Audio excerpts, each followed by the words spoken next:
ਤੇ ਕਰੋੜਾਂ ਦੀ ਕੀਮਤ ਦੀ ਇਹ ਜ਼ਮੀਨ 100 ਏਕੜ ਦੇ ਕਰੀਬ ਅੱਜ ਪੰਜਾਬ ਸਰਕਾਰ ਵੱਲੋਂ ਅੱਜ ਕਬਜ਼ਾ ਲਿਆ ਗਿਆ। 3 ਕਰੋੜ ਲੋਕਾਂ ਦਾ ਹੱਕ ਇਹ ਨਹੀਂ ਕਿ ਕੋਈ 10 20 50 100 ਬੰਦੇ ਖਾ ਜਾਣ। ਲਗਭਗ ਘੱਟੋ ਘੱਟ 40 ਕਰੋੜ ਦੀ ਕੀਮਤ ਦੀ ਜ਼ਮੀਨ ਆ ਇਹ ਇਕੱਲੀ ਈਸੜੂ ਪਿੰਡ ਦੀ।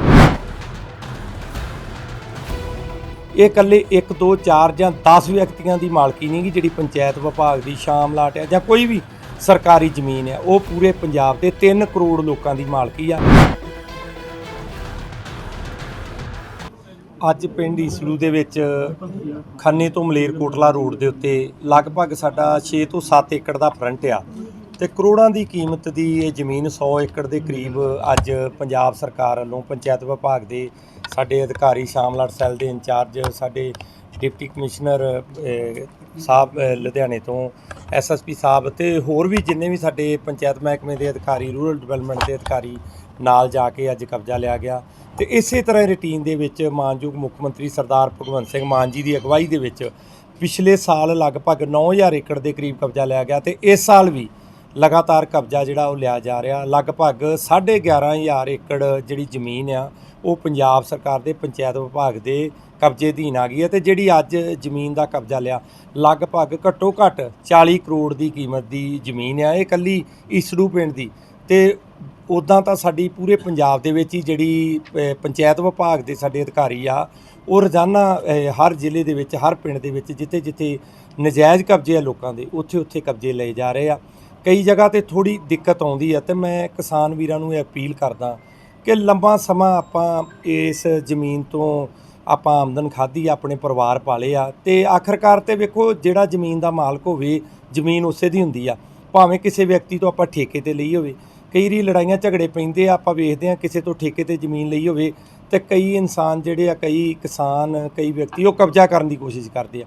ਉਸੇ ਤਰ੍ਹਾਂ ਹੀ ਜੇ ਜ਼ਮੀਨ ਆਪਾਂ ਕੋਈ ਆਬਾਦ ਵੀ ਕਿਸੇ ਨੇ ਕੀਤੀ ਆ ਭਰਾ ਨੇ ਤੇ ਆਖਰਕਾਰ ਮਾਲਕੀ ਤੇ ਸਰਕਾਰ ਦੀ ਹੈ ਨਾ, ਤੇ ਜੇ ਸਰਕਾਰ ਦੀ ਮਾਲਕੀ ਆ ਉਹ ਸਮਝੋ ਪੂਰੇ ਪੰਜਾਬ ਦੀ ਆਵਾਮ ਦੀ ਮਾਲਕੀ ਆ।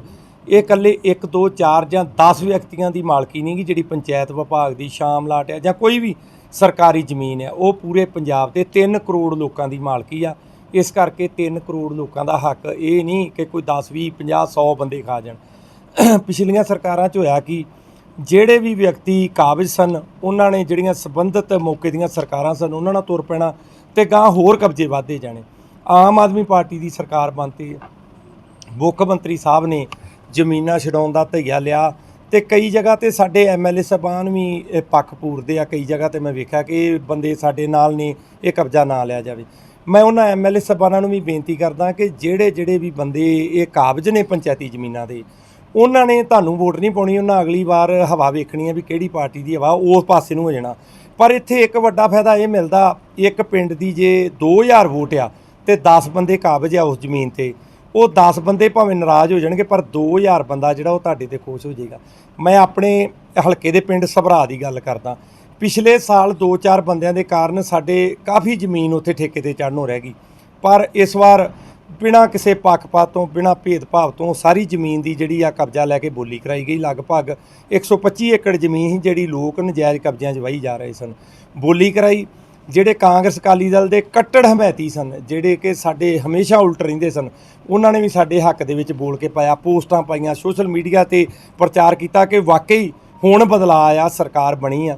ਤੇ ਸਾਡਾ ਐਮਐਲਏ ਹੁਣ ਸਾਨੂੰ ਪਤਾ ਲੱਗਾ ਕਿ 47 ਤੋਂ ਬਾਅਦ 2022 'ਚ ਹੀ ਸਾਡਾ ਐਮਐਲਏ ਬਣਿਆ। ਸਾਡੀ ਜਿਹੜੀ ਪੰਚਾਇਤੀ ਜ਼ਮੀਨ ਆ ਉਹਦੀ ਬਿਨਾਂ ਕਿਸੇ ਪੱਖਪਾਤ ਤੋਂ ਬਿਨਾਂ ਭੇਦਭਾਵ ਤੋਂ ਬੋਲੀ ਹੋਈ ਆ। ਤੇ ਮੈਂ ਆਪਣੇ ਐਮਐਲਏ ਸਾਹਿਬਾਨਾਂ ਨੂੰ ਵੀ ਇਹੋ ਬੇਨਤੀ ਕਰਦਾ ਕਿ ਜਿਹੜੇ ਕਬਜ਼ਾਧਾਰੀ ਨੇ ਉਹਨਾਂ ਦਾ ਸਾਥ ਨਾ ਦੇਈਏ, ਆਪਾਂ ਸਾਥ ਦੇਈਏ। ਜਿਹੜੀ ਬਾਕੀ ਜਿਹੜੀ ਸਾਡੀ ਬਰਾਦਰੀ ਬੈਠੀ ਆ ਦੂਜੀ ਪਿੰਡਾਂ ਦੇ ਵਿੱਚ, ਜਿੰਨੀ ਵੀ ਹੋਰ ਗੈਦਰਿੰਗ ਆ ਪਿੰਡਾਂ ਦੇ ਵਿੱਚ, ਜਿੰਨੇ ਵੀ ਵੋਟਰ ਸਪੋਰਟਰ ਨੇ, ਆਪਾਂ ਉਹਨਾਂ ਦਾ ਸਾਥ ਦੇਈਏ, ਕਬਜ਼ਾਧਾਰੀਆਂ ਦਾ ਸਾਥ ਨਾ ਦੇਈਏ।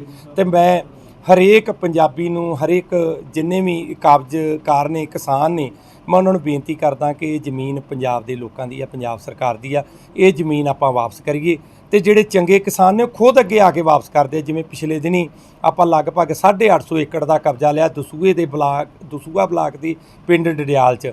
ਉੱਥੇ ਲੋਕ ਆਪ ਅੱਗੇ ਆ ਕੇ ਉਹਨਾਂ ਨੇ ਜ਼ਮੀਨ ਛੱਡੀ ਤੇ ਅਸੀਂ ਉਹ ਜ਼ਮੀਨ ਠੇਕੇ ਤੇ ਵੀ ਉਹਨਾਂ ਲੋਕਾਂ ਨੂੰ ਦਿੱਤੀ ਆ। ਇੱਥੋਂ ਤੱਕ ਆ ਕਿ ਭਾਵੇਂ 7 ਸਾਲ ਦੀ ਲੀਜ਼ ਤੇ ਲੈ ਲਓ, ਇਹ ਲੋਕਾਂ ਦੀ ਮਰਜ਼ੀ ਆ ਕਿ 1 ਸਾਲ ਲਈ ਲੈਣੀ ਜਾਂ 7 ਸਾਲ ਲਈ ਲੈਣੀ। ਸਗੋਂ ਲੋਕਾਂ ਨੂੰ ਖੁਦ ਅੱਗੇ ਆ ਕੇ ਕਬਜ਼ਾ ਦੇਣਾ ਚਾਹੀਦਾ। ਤੇ ਹਮੇਸ਼ਾ ਬਰਕਤ ਉਸ ਕੰਮ 'ਚ ਹੀ ਪੈਂਦੀ ਹੈ ਜਿੱਥੇ ਆਪਾਂ ਪੈਸਾ ਖਰਚ ਕੇ ਕਮਾਈ ਕਰਦੇ ਹਾਂ। ਜਦੋਂ ਆਪਾਂ ਮੁਫਤ ਦੀ ਖਾਂਦੇ ਹਾਂ ਤਾਂ ਉਸ ਕੰਮ 'ਚ ਬਰਕਤ ਨਹੀਂ ਪੈਂਦੀ। ਜਦੋਂ ਪਿੰਡਾਂ ਦੇ ਵਿੱਚ ਜਾਈਦਾ, ਤਕਰੀਬਨ ਮੈਂ ਲੋਕਾਂ ਨੂੰ ਕਹਿੰਦੇ ਸੁਣਨਾ ਕਿ ਜਿਨ੍ਹਾਂ ਦਾ ਨੁਕਸਾਨ ਹੋਇਆ, ਜਿਨ੍ਹਾਂ ਲੋਕਾਂ ਨੇ ਪੰਚਾਇਤੀ ਜ਼ਮੀਨ ਵਾਹੀ, ਜਿਨ੍ਹਾਂ ਲੋਕਾਂ ਦਾ ਨੁਕਸਾਨ ਹੋਇਆ, ਉਹ ਆਪ ਕਹਿ ਦਿੰਦੇ ਕਿ ਜੇ ਅਸੀਂ ਪੰਚਾਇਤੀ ਜ਼ਮੀਨ ਤੇ ਕਬਜ਼ਾ ਕੀਤਾ, ਸ਼ਾਮਲਾੜ ਤੇ ਕਬਜ਼ਾ ਕੀਤਾ, ਸਾਡੀ ਆਪਦੀ ਜ਼ਮੀਨ ਦੀ ਇਨਕਮ ਵੀ ਜਿਹੜੀ ਆ ਉਹ ਬਿਮਾਰੀ ਤੇ ਝਗੜੇ ਤੇ ਜਾਂ ਲੜਾਈਆਂ ਤੇ ਹੀ ਲੱਗੀ ਆ, ਸਾਡਾ ਕੋਈ ਚੰਗੇ ਪਾਸੇ ਨਹੀਂ ਉਹ ਪੈਸਾ ਲੱਗਾ। ਇਸ ਕਰਕੇ ਬੇਨਤੀ ਇਹੋ ਆ ਕਿ ਪੰਜਾਬ ਦੇ ਲੋਕਾਂ ਦੀ ਜ਼ਮੀਨ ਆ, ਉਹ ਜਿਵੇਂ ਕਹਿ ਦਿੰਦੇ ਆ ਨਾ, ਚੱਕੀ ਦਾ ਪੀਸਿਆ ਵੱਜ ਜਾਂਦਾ, ਦੰਦਾਂ ਦਾ ਪੀਸਿਆ ਨਹੀਂ ਵੱਜਦਾ। ਜਿੰਨੇ ਕਿਤੇ ਵੀ ਭਾਵੇਂ 10 ਮਰਲੇ ਕਿਤੇ ਸਰਕਾਰੀ ਜ਼ਮੀਨ ਵਲੀ ਹੋਵੇ, ਉਹ ਲੋਕ ਕਹਿ ਦਿੰਦੇ ਆ ਜੀ ਇਹਨੇ ਸਰਕਾਰੀ ਜ਼ਮੀਨ ਤੇ ਕਬਜ਼ਾ ਕੀਤਾ, ਇਹਨੇ ਸਰਕਾਰੀ ਜ਼ਮੀਨ ਤੇ ਘਰ ਬਣਾਇਆ, ਜਾਂ ਇਸ ਪੰਚਾਇਤੀ ਜ਼ਮੀਨ ਇਹਨੇ ਵਲੀ ਆ, ਪਿਛਲਿਆਂ 20 ਸਾਲਾਂ ਤੋਂ ਇਹ ਮੁਫਤ 'ਚ ਵਾਹੁੰਦੇ ਆ। ਉਹ ਦੰਦਾਂ ਦਾ ਪੀਸਿਆ ਜਿਹੜਾ ਉਹ ਨਹੀਂ ਵੱਜਦਾ, ਚੱਕੀ ਦਾ ਪੀਸਿਆ ਵੱਜ ਜਾਂਦਾ। ਜਿੰਨੇ ਵੀ ਕਿਸੇ ਦਾ ਹੱਕ ਖਾਦਾ, ਭਾਵੇਂ ਸਰਕਾਰ ਦੀ ਜ਼ਮੀਨ ਹੈ, ਸਰਕਾਰ ਦੀ ਜ਼ਮੀਨ ਤੇ ਲੋਕਾਂ ਦੀ ਹੈ ਨਾ। ਇਸ ਕਰਕੇ ਬੇਨਤੀ ਆ, ਆਪ ਖੁਦ ਅੱਗੇ ਆਉਣ ਤੇ ਚੰਗੇ ਲੋਕਾਂ ਦੀ ਸੂਚੀ ਦੇ ਵਿੱਚ ਸ਼ਾਮਲ ਹੋਣ। ਜਿਹੜੇ ਲੋਕ ਆਪ ਜ਼ਮੀਨ ਛੱਡਦੇ ਆ, ਅਸੀਂ ਉਹਨਾਂ ਨੂੰ ਸਨਮਾਨਿਤ ਵੀ ਕਰਦੇ ਆ, ਤੇ ਉਹ ਜ਼ਮੀਨ ਉਹ ਠੇਕੇ ਤੇ ਲੈ ਕੇ ਵਾਹੀ ਕਰਦੇ ਆ, ਤੇ ਨਾਲੇ ਪੁੰਨ ਨਾਲੇ ਫਲੀਆਂ ਨਾਲ ਸਰਕਾਰ ਨੂੰ ਆਮਦਨ ਤੇ ਨਾਲੇ ਉਹਨਾਂ ਨੂੰ ਆਮਦਨ ਵੱਧ ਹੁੰਦੀ ਆ। ਤੇ ਮੈਂ ਇਹੋ ਬੇਨਤੀ ਕਰੂੰਗਾ ਕਿ ਜਿੰਨੀ ਵੀ ਜ਼ਮੀਨ ਆ ਉਹ ਪੰਜਾਬ ਸਰਕਾਰ ਨੂੰ ਵਾਪਸ। ਸਾਹਿਬ ਜੀ, ਪੀਆਰਟੀਸੀ ਔਰ ਪਨ ਬੱਸ ਦੇ ਜਿਹੜੇ ਡਰਾਈਵਰ ਕੰਡਕਟਰ ਦੇ ਸਟ੍ਰਾਈਕ ਤੇ ਜਾਏ ਨੇ, ਉਹਦੇ ਬਾਰੇ ਤੁਸੀਂ ਕੀ ਕਹਿਣਾ ਚਾਹੋਗੇ? ਵੇਖੋ, ਪੀਆਰਟੀਸੀ ਦੀਆਂ ਜਿਹੜੀਆਂ ਬੱਸਾਂ ਉਹ ਨਿਰੰਤਰ ਚੱਲ ਰਹੀਆਂ, ਤੇ ਪਨ ਬੱਸ ਦੇ ਜਿਹੜੇ ਸਾਡੇ ਆਊਟਸੋਰਸ ਤੇ ਕੰਮ ਆ, ਉਹਨਾਂ ਦੀਆਂ ਜਿੰਨੀਆਂ ਮੰਗਾਂ ਜਾਇਜ਼ ਨੇ ਉਹ ਅਸੀਂ ਮੰਨਦੇ ਵੀ ਆਏ ਆ। ਕੁਝ ਆਗੂ ਜਿਹੜੇ ਉਹ ਗੁੰਮਰਾਹ ਕਰਕੇ, ਬੰਦ ਕਰਕੇ ਸਰਕਾਰ ਤੇ ਦਬਾਅ ਬਣਾਉਣ ਦੀ ਕੋਸ਼ਿਸ਼ ਕਰਦੇ ਆ। ਇਹਨਾਂ ਦੀਆਂ ਮੰਗਾਂ ਕੀ ਆ? ਮੰਗਾਂ ਇਹ ਆ ਜਿਹੜੇ 2014 ਦੀ ਪਾਲਿਸੀ ਬਣੀ ਆ ਅਕਾਲੀ ਗੌਰਮੈਂਟ ਵੇਲੇ ਦੀ, ਕਿ ਜਿਹਦੀਆਂ ਲਗਾਤਾਰ 3 ਸ਼ਿਕਾਇਤਾਂ ਹੋਈਆਂ ਉਹ ਬਲੈਕ ਲਿਸਟ ਹੋਇਆ, ਜਾਂ ਜਿਹਦਾ 10 ਲੀਟਰ ਤੋਂ ਉੱਪਰ ਡੀਜ਼ਲ ਚੋਰੀ ਉਹ ਬਲੈਕ ਲਿਸਟ ਹੋਇਆ, ਜਾਂ 400 ਤੋਂ ਵੱਧ ਦੀਆਂ ਸ਼ਿਕਾਇਤਾਂ ਉਹ ਬੰਦੇ ਬਲੈਕ ਲਿਸਟ ਹੋਏ ਆ। ਕਈ ਬੰਦਿਆਂ ਨੇ ਮਤਲਬ ਆਪਦਾ ਜੇ ਚੱਕਰ ਲਾਇਆ ਤੇ 40 ਲੀਟਰ ਡੀਜ਼ਲ ਇੱਕ ਚੱਕਰ 'ਚੋਂ ਕੱਢ ਲਿਆ। ਕਈਆਂ ਨੇ ਬੱਸਾਂ ਦੇ ਵਿੱਚ ਜਦੋਂ ਇੱਕ ਚੱਕਰ 'ਚੋਂ ਹੀ 10,000 5,000 ਦੀਆਂ ਟਿਕਟਾਂ ਚੋਰੀ ਕਰ ਲਈਆਂ।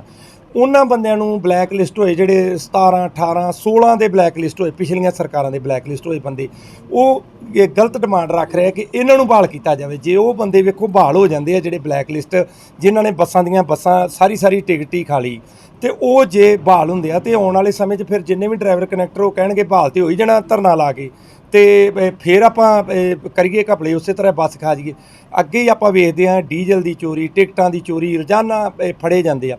ਵੇਖੋ, ਸਾਰੇ ਮਾੜੇ ਵੀ ਨਹੀਂ ਤੇ ਸਾਰੇ ਚੰਗੇ ਵੀ ਨਹੀਂ। ਜਿਹੜੇ ਚੰਗੇ ਡਰਾਈਵਰ ਕਨੈਕਟਰ ਆ ਉਹ ਵਧੀਆ ਢੰਗ ਨਾਲ ਵੀ ਚੱਲਦੇ ਆ, ਪਰ ਜਿਹੜੇ ਗਲਤ ਕਰਦੇ ਆ, ਪੰਜਾਬ ਦਾ ਪੈਸਾ ਖਾਂਦੇ ਆ, ਪੰਜਾਬ ਸਰਕਾਰ ਦਾ ਹੱਕ ਖਾਂਦੇ, ਪੰਜਾਬ ਦੇ ਲੋਕਾਂ ਦਾ ਹੱਕ ਖਾਂਦੇ ਆ, ਵੇਖੋ ਉਹਨਾਂ ਨੂੰ ਕੋਈ ਹੱਕ ਨਹੀਂ। ਕਈ ਇਹੋ ਜਿਹੇ ਬੰਦੇ ਜਿਨ੍ਹਾਂ ਦੀ ਵਾਰ-ਵਾਰ ਰਿਪੋਰਟ ਹੁੰਦੀ ਆ ਉਹ ਫੇਰ ਨਹੀਂ ਹਟਦੇ। ਤੇ ਕਈ ਵਿੱਚ ਮੰਗਾਂ ਜਾਇਜ਼ ਵੀ ਹੈਗੀਆਂ, ਬਹੁਤੀਆਂ ਮੰਗਾਂ ਜਿਹੜੀਆਂ ਜਿਵੇਂ ਹੁਣ ਬੱਸਾਂ ਆਪਾਂ ਪੀਆਰਟੀਸੀ ਦੀਆਂ ਕਿਲੋਮੀਟਰ ਸਕੀਮ ਤੇ ਆਪਾਂ ਟੈਂਡਰ ਕੱਢਣਾ ਸੀ, ਲੋਕਾਂ ਨੂੰ ਪਾਉਣ ਨੂੰ ਦੇਣੀਆਂ ਸਨ, ਉਹ ਵੀ ਇਹਨਾਂ ਦੀ ਡਿਮਾਂਡ ਹੈ ਕਿ ਕਿਲੋਮੀਟਰ ਸਕੀਮ ਤੇ ਨਾ ਕੱਢੀਆਂ ਜਾਣ। ਵੇਖੋ, ਸਰਕਾਰ ਨੇ ਇਹ ਵੇਖਣਾ ਵੀ ਪੈਸਾ ਕਿੱਥੋਂ ਸਾਨੂੰ ਵੱਧ ਆਉਂਦਾ, ਕਿੱਥੋਂ ਇਨਕਮ ਸਰਕਾਰ ਨੂੰ ਵੱਧ ਆਉਂਦੀ ਆ, ਤੇ ਇਹਨਾਂ ਦੀ ਮੰਗ ਹੈ ਵੀ ਕਿਲੋਮੀਟਰ ਸਕੀਮ ਤੇ ਨਾ ਪਾਈਆਂ ਜਾਣ, ਸਰਕਾਰ ਆਪਦੀਆਂ ਬੱਸਾਂ ਪਾਵੇ। ਵੇਖੋ, ਸਰਕਾਰ ਨੇ ਪਹਿਲਾਂ ਇਹ ਵੇਖਣਾ ਵੀ ਸਾਡੇ ਪੈਸੇ ਕਿੰਨੇ ਖਰਚ ਹੁੰਦੇ ਆ, ਸਾਨੂੰ ਪੈਸੇ ਕਿੱਥੋਂ ਵੱਧ ਮੁਨਾਫਾ ਆਉਂਦਾ। ਕਿਲੋਮੀਟਰ ਸਕੀਮ ਤੇ ਪਾਉਂਦੇ ਆ, ਸਾਨੂੰ 1 ਰੁਪਈਆ ਨਹੀਂ ਲਾਉਣਾ ਪੈਣਾ, ਇਨਕਮ ਸਾਨੂੰ ਫ੍ਰੀ ਦੀ ਆਉਣੀ ਆ।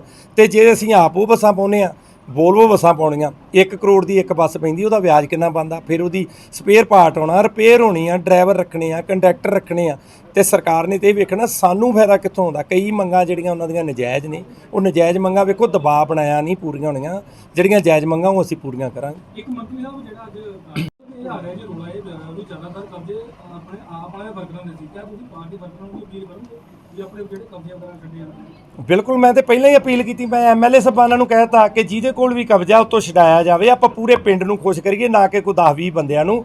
ਵੇਖੋ, ਭਾਵੇਂ ਆਮ ਆਦਮੀ ਪਾਰਟੀ ਦੇ ਨੇ, ਭਾਵੇਂ ਅਕਾਲੀ ਦਲ, ਕਾਂਗਰਸ ਦੇ, ਭਾਵੇਂ ਕਿਸੇ ਵੀ ਪਾਰਟੀ ਨਾਲ ਸੰਬੰਧਿਤ ਨੇ। ਮੈਂ ਤੇ ਇਹੋ ਬੇਨਤੀ ਕਰੂੰਗਾ ਕਿ ਪੰਜਾਬ ਸਰਕਾਰ ਦੀ, ਪੰਜਾਬ ਦੇ ਲੋਕਾਂ ਦੀ ਜ਼ਮੀਨ ਹੈ, ਤੇ ਆਪਾਂ ਅੱਗੇ ਆਈਏ, ਲੋਕਾਂ ਨੂੰ ਵੀ ਆਪਾਂ ਨਸੀਹਤ ਬਣੀਏ, ਲੋਕਾਂ ਵਾਸਤੇ ਇੱਕ ਪ੍ਰੇਰਨਾ ਸਰੋਤ ਬਣੀਏ ਕਿ ਇਹਨਾਂ ਲੋਕਾਂ ਨੇ ਆਪ ਖੁਦ ਅੱਗੇ ਆ ਕੇ ਪੰਜਾਬ ਸਰਕਾਰ ਦੀ ਜ਼ਮੀਨ ਪੰਜਾਬ ਸਰਕਾਰ ਦੇ ਹਵਾਲੇ ਕੀਤੀ, ਪੰਜਾਬ ਦੇ ਲੋਕਾਂ ਦੇ ਹਵਾਲੇ ਕੀਤੀ ਆ। ਬਾਕੀ ਜ਼ਮੀਨ ਤੇ ਛੱਡਣੀ ਪੈਣੀ ਆ, ਕਿਉਂਕਿ ਪਹਿਲੇ ਮੁੱਖ ਮੰਤਰੀ ਐਮਐਲਏ ਉਹ ਖੁਦ ਜ਼ਮੀਨਾਂ ਤੇ ਕਬਜ਼ੇ ਕਰਾਉਂਦੇ ਸਨ। ਉਹ ਜ਼ਮੀਨਾਂ ਦੇ ਜਿਹੜੇ ਕਬਜ਼ੇ ਕਿਰਾਏ ਹੁੰਦੇ ਸਨ ਉਹ ਐਮਐਲਏ ਮੰਤਰੀਆਂ ਦੇ ਹੀ ਸਨ, ਕਿਉਂਕਿ ਜੇ ਠੇਕਾ ਮੌਕੇ ਦਾ 40,000 ਹੋਣਾ ਜਾਂ 30,000 ਹੋਣਾ, ਉਹਨਾਂ ਐਮਐਲਏ ਨੇ 10,000 15,000 ਦੇ ਹਿਸਾਬ ਨਾਲ ਗ੍ਰਾਹੀ ਕਰਕੇ ਤੇ ਉਹਨਾਂ ਐਮਐਲਏ ਮੰਤਰੀਆਂ ਨੇ ਲੈ ਜਾਣੇ। ਨਾ ਤੇ ਸਾਡਾ ਕੋਈ ਐਮਐਲਏ ਮੰਤਰੀ ਕਿਸੇ ਤੋਂ 1 ਰੁਪਈਆ ਠੇਕੇ ਦੀ ਪੈਲੀ 'ਚੋਂ ਰਵਾਦਾਰ ਆ। ਇਹ ਪੰਜਾਬ ਦੇ ਲੋਕਾਂ ਦੀ ਇਨਕਮ ਬਣੂਗੀ, ਇਹ ਕੋਈ ਐਮਐਲਏ ਮੰਤਰੀ ਦੀ ਇਨਕਮ ਨਹੀਂ ਬਣੂਗੀ।